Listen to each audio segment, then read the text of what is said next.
This channel does not promote any violent, harmful, or illegal activities. All content provided by this channel is meant for an educational purpose only. ভাটপাড়ায় আগ্নেয়াস্ত্র সহ এক মহিলা গ্রেফতার, উদ্ধার one shotter ও একটি কার্তুজ। Social মিডিয়ায় বন্দুক নিয়ে ছবি পোস্ট ওই মহিলার, খোঁজ চালিয়ে বাড়ি থেকে গ্রেফতার করে ভাটপাড়া থানার পুলিশ। অনন্ত রয়েছেন আমার সহকর্মী, আমার সঙ্গে।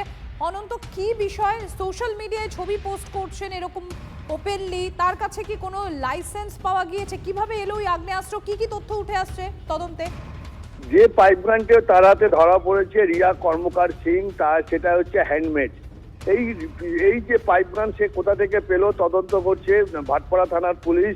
যে একজন মহিলা, সে কেন এই রিয়া কর্মকার সিং সেই পিস্তল রেখেছিল এবং কি তার কাজ কারবার ছিল পুলিশ দেখছেন। পুলিশ তদন্ত করে দেখছে তার যে বয়ফ্রেন্ড আছে তাকেও সে পুলিশ খুঁজছে, তার কাছেও নাকি কোনো আর্মস আছে কিনা পুলিশ তদন্ত করে দেখছে। যে এ কি কোনো মক্ষিরানি ছিল বা কোনো গ্যাংয়ের সাথে কাজ করতো এই মহিলা, এই রিয়া কর্মকার সিং। ভাটপাড়া পৌরসভার 34 নম্বর ওয়ার্ড এবং সেই শীতলাতলা থেকে একে গ্রেপ্তার করে পুলিশ। এবং এই ফেসবুক দেখেই তাকে তার ফেসবুকে শুধু হাতটুকু তারা পেয়েছে, যে পিস্তলে তার মুখ পায়নি। সেই ফেসবুক দেখেই তাকে গ্রেপ্তার করে এবং গ্রেপ্তার করে আনার পর তাকে জিজ্ঞাসাবাদ চলছে পিস্তল দিয়ে সে কি করতো, কি কাজ সে করতো, কেন পিস্তল লেগেছিল একজন মহিলা হয়ে। পুরো ঘটনাটাই পুলিশ তদন্ত করছে এবং এর সাথে কারা কারা যুক্ত আছে। যদিও এই ঘটনার পর তার যে বয়ফ্রেন্ড সেও কিন্তু ফেরার, তার কাছেও কোনো অস্ত্র আছে কিনা সেটাও কিন্তু পুলিশ তদন্ত করে দেখছে ভাটপাড়া থানার পুলিশ। ধন্যবাদ অনন্ত। ভোটের মুখে গোষ্ঠী কোন্দলে জেরবাদ ধূপগুড়ি তৃণমূল সংগঠন। তৃণমূল বিধায়ককে নিশানায় এসসি ওবিসি সেলের নেতাদের। বিধায়ককে অপদার্থ বলে তোপ দলেরই নেতাদের। সভায় কোর কমিটির একাংশের অনুপস্থিতি ঘিরে জল্পনা। শুক্রবার ধূপগুড়িতে বিজেপির বিরুদ্ধে সভা ডাকে তৃণমূলের এসসি ওবিসি সেলের কর্মীরা। তবে সভার শুরু থেকে সরাসরি বিধায়ক নির্মল চন্দ্র রায়কে নিশানা এসসি ওবিসি সেলের নেতাদের। দলের সংগঠন দুর্বল হওয়া নিয়েও কোর কমিটিকে নিশানা। আপনারা হয়তো কেউ নাম ধরে চেনেন না, যাদের পাশের বাড়ির লোক চেনে না। আমার এমএলএ ভাবছে আমি ক্ষমতায়, আমি যা বলবো সেটাই শেষ কথা, কিন্তু সেটা শেষ কথা নয়। তিনি নিজেকে ভাবছে আমি কুচবিহারের রাজা নৃপেন্দ্র নারায়ণ। আপনারা বাড়ি যান তো, অনেক কর্মী গিয়েছে, দোতলার দিকে তার নামার সময় হয় না। এই সমস্ত অপরাধ এমএলএর কাছে কোনো সহযোগিতা পাইনি। একটা কোর কমিটি হয়েছে 5 জন পঞ্চ পাণ্ডব। আপনারা হয়তো কেউ নাম ধরে চেনেন না, যাদের পাশের বাড়ির লোক চেনে না। আমার এমএলএ ভাবছে আমি ক্ষমতায়, আমি যা বলবো সেটাই শেষ কথা, কিন্তু সেটা শেষ কথা নয়। আমরা কিন্তু টেনে হিচড়ে বাড়ি থেকে বের করবো যদি এই বিধানসভা নির্বাচন যদি খারাপ হয়। তৃণমূলের যে কোর কমিটি ধূপগুড়ি তারা কি উপস্থিত নেই? তাদেরকে ডাকা হয়নি নাকি তারা আসেনি? না, আমার যতটুকু আছে সবাইকে বলছে। এখন হয়তো অনেকে কাজে ব্যস্ত থাকে, কারণ এখন তো বিভিন্ন প্রোগ্রাম হচ্ছে, চারিদিকে প্রোগ্রাম, সবাই তো আর সব জায়গায় যাওয়া যাচ্ছে না। তো সেই ক্ষেত্রে আমার যতটুকু খবর আছে যে সবাইকে জানাইছে, সবাইকে বলছে। দল যদি শর্ত দেয় যে ধূপগুড়ি আসনে কৃষ্ণ দাস নাকি জলপাইগুড়ি আসনে পুরোহিতা দাস, আপনি কোনটা নেবেন? দল যেখানে দেবে সেখানে যাবো। দল যদি আমাকে বলে আপনাকে টিকিট দেওয়া হবে না, আপনি লড়াই করে যান, আমি তাতেও রাজি।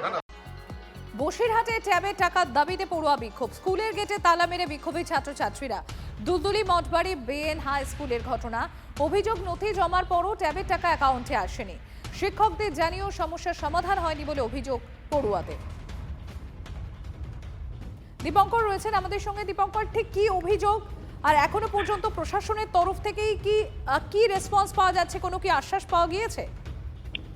দেখো, প্রশাসনের তরফ থেকে তো প্রথম থেকেই বলা হচ্ছে ঢুকে যাবে টাকা, কোনো অসুবিধা হবে না। কিন্তু স্কুলের ছাত্রছাত্রীদের যে অভিযোগ, তারা বেশ কিছুদিন হয়ে গেল যার আবেদন করেছেন, সেই অভিযোগ আবেদনপত্র সমস্ত কিছু জমা পড়ে গেছে। অন্য অন্য স্কুলে এই ট্যাবের টাকা ইতিমধ্যে ঢুকে গেছে, কিন্তু এই স্কুলে ঢুকছে না এবং তারা বারবার আবেদন জানিয়েছেন, তারপরেও এখনো পর্যন্ত ঢোকেনি। তারা মনে করছেন যে কোথাও গিয়ে একটা গোলযোগ হচ্ছে, যে কারণে তাদের টাকা ঢুকছে না।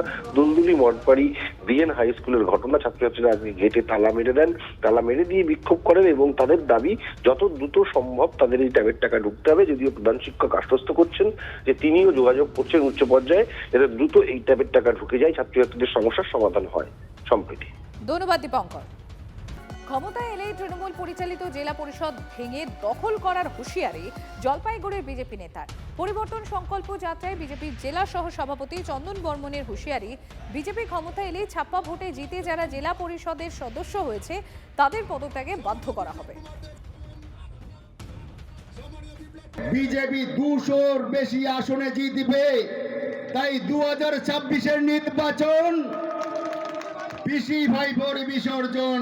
আমি বলতে চাই, গত পঞ্চায়েত ভোটে যে সমস্ত পঞ্চায়েত জিতে প্রধান হয়েছে তৃণমূলের, যে সকল পঞ্চায়েত সমিতির সদস্য ভোটে জিতে ছাপ্পা ভোট করে পঞ্চায়েত সমিতি দখল করে আছে, যে সমস্ত জেলা পরিষদের সদস্য ছাপ্পা ভোট করে দখল করে জেলা পরিষদ দখল করে আছে, 26 মে মাসের যে তারিখে রেজাল্ট বের হবে 3 দিনের মধ্যে তাদেরকে ইস্তফা করাবো আমরা। তাদেরকে ঢুকতে দেব না। আপনাদের মূল্যবান ভোট চুরি করে তারা সেই দখল করে আছে, পবিত্র জায়গাগুলোতে তারা নোংরামি শুরু করেছে। আর বিতর্ক বাধ্যেই মন্তব্যের ব্যাখ্যা দিয়েছেন এই বিজেপি নেতা। শোনাই আপনাদের, ঠিক কি বলেছেন তিনি। পঞ্চায়েত সমিতি, জেলা পরিষদ সমস্ত তো ছাপ্পা ভোট দিয়ে মানুষের যে গণতান্ত্রিক অধিকারকে প্রয়োগ করতে দেয়নি, এবং যে বুথে ভোট হয়েছে কাউন্টিংয়ে সেই হরণ করা হয়েছে। 26 নির্বাচনের ঘোষণার পরেই 72 ঘন্টার মধ্যে সে সমস্ত জেলা পরিষদের যারা জিতেছে ছাপ্পা ভোট দিয়ে পঞ্চায়েত সমিতি তাদেরকে ইস্তফা দেওয়া হবে, নচেত সেই পবিত্র জায়গাগুলোতে, সে পঞ্চায়েত সমিতি এবং জেলা পরিষদের মতো পবিত্র জায়গাগুলোতে আজকে দুর্নীতির আতুরঘর বানিয়ে রেখেছে। বিজেপি ক্ষমতায় আসলে সে সমস্ত পঞ্চায়েত সমিতি এবং জেলা পরিষদের সদস্যদের আমরা 72 ঘন্টার মধ্যে আমরা ইস্তফা দেওয়া। আর তৃণমূল কংগ্রেস এই গোটা বিষয়টিকে গুরুত্বই দিতে নারাজ, ফাঁপা হুঙ্কার বলে কটাক্ষ শাসক দল। যিনি এই কথাটা বলছেন গণ্ড মূর্খের মতন কথা বলছেন, কারণ পশ্চিমবঙ্গে অবাধ নির্বাচন হয় এবং শান্তিপূর্ণ নির্বাচনের মাধ্যমেই পশ্চিমবঙ্গ সরকারের পঞ্চায়েত থেকে শুরু করে জেলা পরিষদ থেকে শুরু করে এমএলএ এমপি সবই পদ্ধতিগতভাবে হয়। যারা এই কথাগুলো বলছেন ওনারা রাজনীতি করেন কিনা তা এটা বলতে পারছি না, তবে যার মুখ দিয়েই কথাটা বেরিয়েছে আমি ওনাকে কোনোদিন রাজনীতির কোনো আঙিনায় দেখিনি, যার জন্য উনি এই ধরনের কথা বলতে পারেন। এটাকে আমরা কেয়ার করি না, কারণ তৃণমূলের মতন চলছে।